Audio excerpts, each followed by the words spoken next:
Many destabilizing developments are evident in South Asia.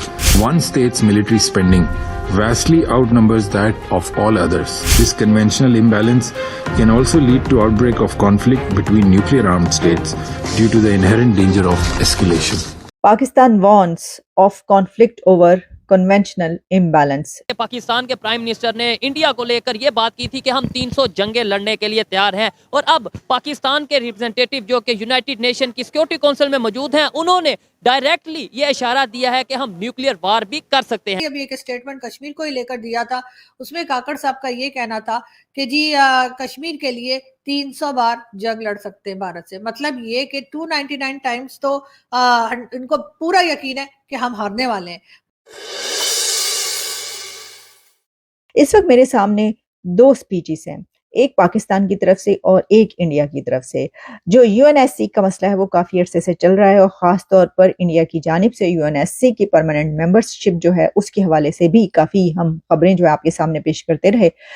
इसमें पाकिस्तान की तरफ से जो वार्न किया गया वो क्या है, ये मामला उस वक्त सामने आ रहा है जो कि अभी 370 का एक इशू सामने आया, उस पर वर्डिक्ट आया, उसके बाद से डिबेट चली और फिर उसके बाद पाकिस्तान की तरफ से बहुत कुछ कहा गया और प्राइम मिनिस्टर काकड़ की तरफ से 300 जंगें करने की भी बात की गई। इंडिया की तरफ से उसके बाद बहुत कुछ सामने आया, बहुत कुछ बातें की गई, जिसके ऊपर हम आपके सामने डिबेट जो है वो करते रहे, खबरें पेश करते रहे। लेकिन अब जो है जो यूएनएससी है वहां पर पाकिस्तान के जो एम्बेसडर हैं उस्मान जदून, उन्होंने कुछ बात की और उसमें उनका कहना ये था कि जो इंडिया है उसको खुली छूट मिल रही है, यानी ये कि वो ये समझता है पाकिस्तान, और ये इस तरीके से इसको लिया जा रहा है कि इंडिया के साथ हाथ हौला है या पूरी दुनिया जो है उनके साथ बड़े एक बहुत ही कोजी मूड में है, उनको बड़ा स्पेस दी जा रही है, बहुत प्लेस उनको मिल रही है। तो बात तो सच है, इसमें बात ये सच इसलिए भी है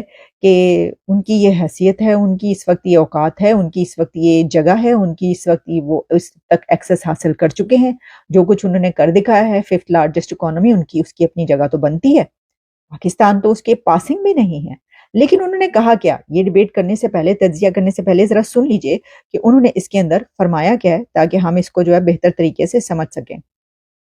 एक तो उन्होंने नाम नहीं लिया इंडिया का, स्टेट कह के बात की, लेकिन ये जो है बिल्कुल ऑब्वियस है कि उन्होंने इंडिया की बात की, जिसमें उन्होंने कहा कि जिस तरीके से उनको वेपन्स या हथियार दिए जा रहे हैं, उनको एक फ्री हैंड दिया जा रहा है, उससे ये जो कॉन्फ्लिक्ट है इसके ऊपर, इसके अंदर इंक्रीज हो सकता है। और इस सिलसिले में उनका कहना ये है कि भाई जंग की तरफ ना कहीं बढ़ जाएं दोनों कंट्रीज, जंग के हालात पैदा हो सकते हैं, और इंडिया जो है उसके पास वो एक बड़ी ताकत बन गया, उसके पास अब असलहा भी बहुत ज़्यादा आ गया है, उसकी जो ताकत है, उसकी जो कैपेबिलिटी है, एबिलिटी है असलहे की भी, और दूसरी सूरत में अगर हम कन्वेंशनल वॉर की बात करते हैं या हम जंग की बात करते हैं, तो इस सिचुएशन में जो है ये एक खतरनाक सूरत हाल है।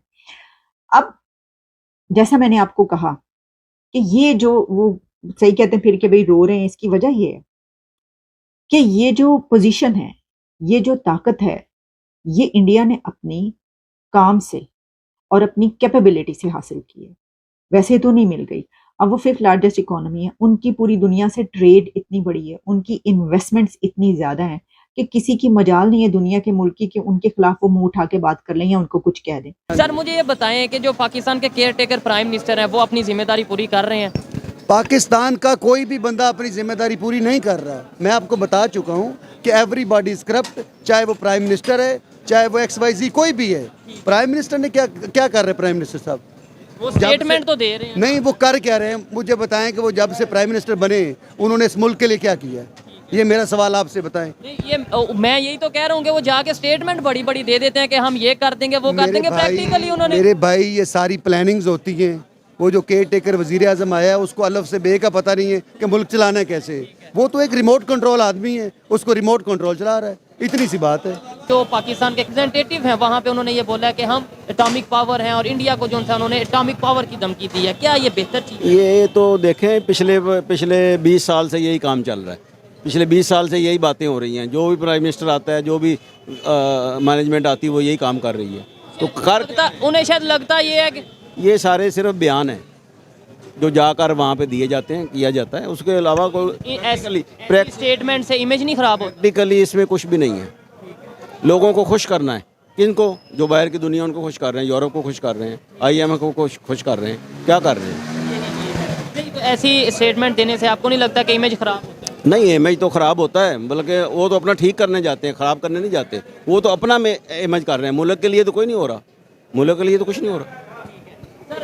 अभी 3-4 दिन पहले प्राइम मिनिस्टर साहब कश्मीर गए, वहाँ की असेंबली में उन्होंने जाके बोला कि भाई हम इंडिया से कश्मीर के लिए 300 जंगें भी लड़नी पड़े तो लड़ेंगे, हमारी पब्लिक, पाकिस्तान की पब्लिक लड़ेगी। और अभी यूनाइटेड नेशन सिक्योरिटी काउंसिल में जो पाकिस्तान के रिप्रेजेंटेटिव हैं उन्होंने भी यही बात किया कि भाई हम एटॉमिक पावर हैं, हम ये कर देंगे वो कर देंगे। क्या ऐसी स्टेटमेंट देना चाहिए हमें? देखिए, स्टेटमेंट देना या ना देना ये उनका एक पर्सनल मैटर है। उन्होंने पाकिस्तान को रिप्रेजेंट कर रहे हैं तो फिर पर्सनल मैटर तो ना। सुने, पाकिस्तान को जो भी बंदा रिप्रेजेंट कर रहा होता है ना, वो पाकिस्तान को ही कर रहा होता है। स्टेटमेंट वो अपनी जाति दे रहा होता है, ठीक है। वो जो कुछ दे रहे हैं अपनी मर्जी से दे रहे हैं ना। उन्होंने पाकिस्तान की आवाम से पूछा है कि मैं स्टेटमेंट देना चाहता हूँ, मेरे से पूछा है, आपसे पूछा, उनसे पूछा है, तो स्टेटमेंट उसकी जाती हुई ना। फिर लेकिन इंटरनेशनल लेवल पे तो यही बात जाएगी ना कि पाकिस्तान से ये कहा गया या पाकिस्तान से ये स्टेटमेंट आई, अब उसमें ये तो नहीं आएगा कि मेरे भाई अर्ज ये है, हमारे मुल्क के अंदर जो कुछ हो रहा है, एवरीबॉडी नोज कि इस मुल्क में क्या हो रहा है, इस मुल्क में कौन बंदा कौन सी स्टेटमेंट दे रहा है और कौन बंदा कर क्या रहा है। आप भी जानते हैं, मैं भी जानता हूँ। ऐसी स्टेटमेंट से इमेज नहीं खराब होता या आपको क्या लगता है इमेज बेहतर होता है? अच्छा, मुझे बताएं, हमारा इमेज ठीक कब था? इस बात का जवाब दें, हमारा इमेज ठीक कब था? पाकिस्तान को बने हुए कितने साल हो गए? 76। तो कब हमारा इमेज ठीक था? तो ये ठीक करेंगे कैसे, कब करेंगे, ये ऐसा ही रहेगा? भाई ये ठीक हो सकता है जब हम खुद ठीक होंगे। जब हम ठीक होना ही नहीं चाहते, हम अपनी मर्जी चला ही नहीं सकते, तो कैसे ठीक होंगे? हमारे ऊपर तो हुकूमत, हम तो गुलाम हैं हमारे। ये तो सर 76 साल पहले हम आज़ाद। No no no no no, हम 76 साल से गुलाम हैं। हम गुलाम हैं, हम आज़ाद नहीं हैं। अगर आज़ाद होते तो ये होता। हम तो गुलामी की ज़िंदगी बसर कर रहे हैं। सर इंडिया वाले ऐसी जब स्टेटमेंट सुनते होंगे हम पाकिस्तान की तरफ से, तो उनका क्या रिएक्शन, वो क्या सोचेंगे? लेट्स सपोज कोई ऐसी स्टेटमेंट उन्होंने सुनी, वो हंसते होंगे कि यार ये कैसी स्टेटमेंट्स दे रहे हैं। एक वजीर आज़म पाकिस्तान का इस तरह की बातें कर रहा होगा तो वो इकॉनमी की जो कंडीशन है वो कंडीशन हमारे सामने है, और हम तो पता नहीं किस काम में लगे हुए। वो कौवा चला हनस की चाल और अपनी भी भूल गया, हम तो उसी काम में लगे हुए। क्या आने वाले टाइम में आपको लगता है अफगानिस्तान के साथ या नेबर्स जितने भी कंट्री हैं, खासतौर पे इंडिया के साथ हमारे रिलेशन बेहतर हो सकते हैं? भाई हमारे रिलेशन सबके साथ बेहतर हो सकते हैं जब हमारी नीयत ठीक होगी। हमारी नीयत, हमारी पॉलिसी ठीक है नहीं है। जब ये सारा कुछ ठीक होगा तभी ठीक होगा ना। ब्लेम तो हम उन पे करते हैं ना जी, भाई वो गलत हैं या वो ठीक नहीं है। आप कह रहे हैं हम ठीक नहीं है। भाई हम खुद ठीक नहीं है, वो ठीक है, वो बिल्कुल ठीक है, हम नहीं ठीक है। मैं भी ठीक नहीं हूँ, आप भी ठीक नहीं है, ये सारे लोग ठीक नहीं हैं। तो सबसे पहले हमें खुद ठीक होना है, मुझे और आपको ठीक होना है। हम अपने अपने हिस्से का जो है ना हिस्सा, वो डालें ठीक होने का, तो तब जाके मुल्क ठीक होते हैं भैया।